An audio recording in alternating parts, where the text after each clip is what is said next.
was under the ground. My friends and family were buried all around. A worm took a bite of me, and then he washed it down with a bite of you. Hello and welcome to the project that is probably going to make me pull my hair out.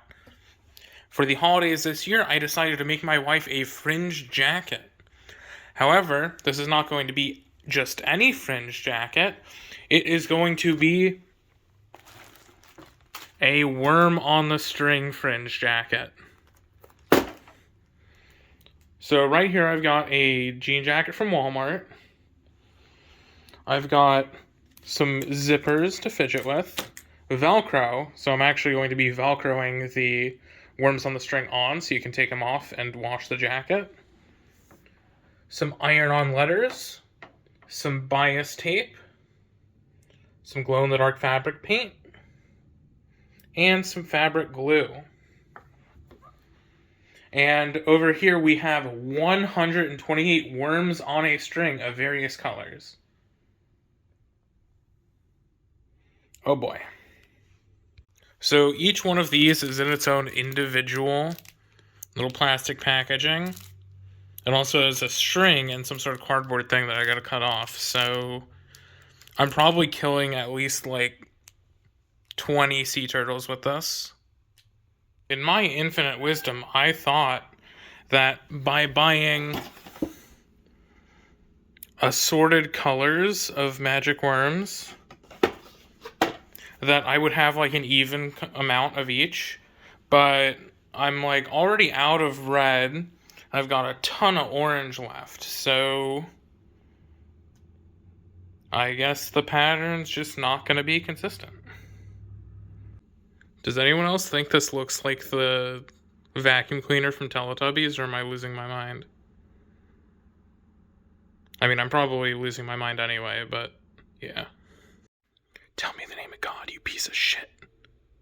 The plan with the bias tape is basically I'm going to stuff the noses of the worms in there and like glue them.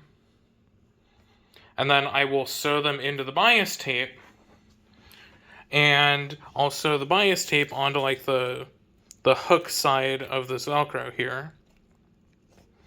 And then on the actual jacket, I'm going to sew the like loop side of the Velcro on, so you can't really see it if you take them off, but that way it'll be removable worms, a removable worm fringe.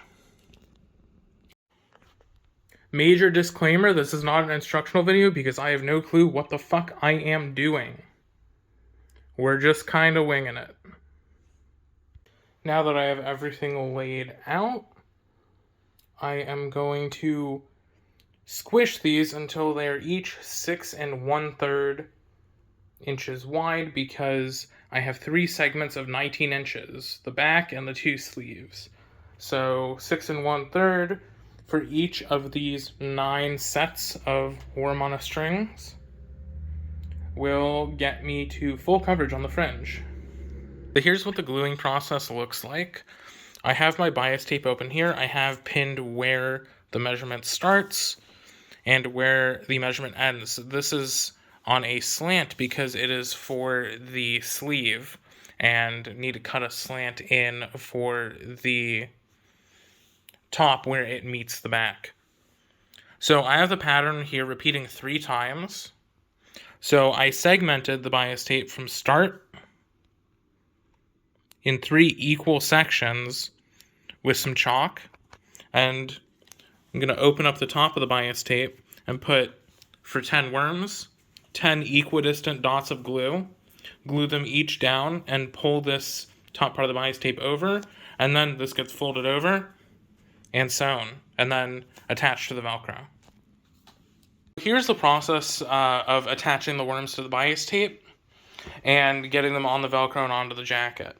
So we have pins in here for each of the individual worms. I opened up the bias tape, put a little bit of fabric glue down, glued the worms, and then stuck a pin in them. Those pins are going to keep them in place until the fabric glue dries. And then I'm going to fold the other half of the bias tape over to close it up. And then I have the Velcro here. Velcro is going to go on the bias tape, and it's going to be sewn once at the top and once at the bottom to lock the worms in place. Alright, so we have all of the worms glued here.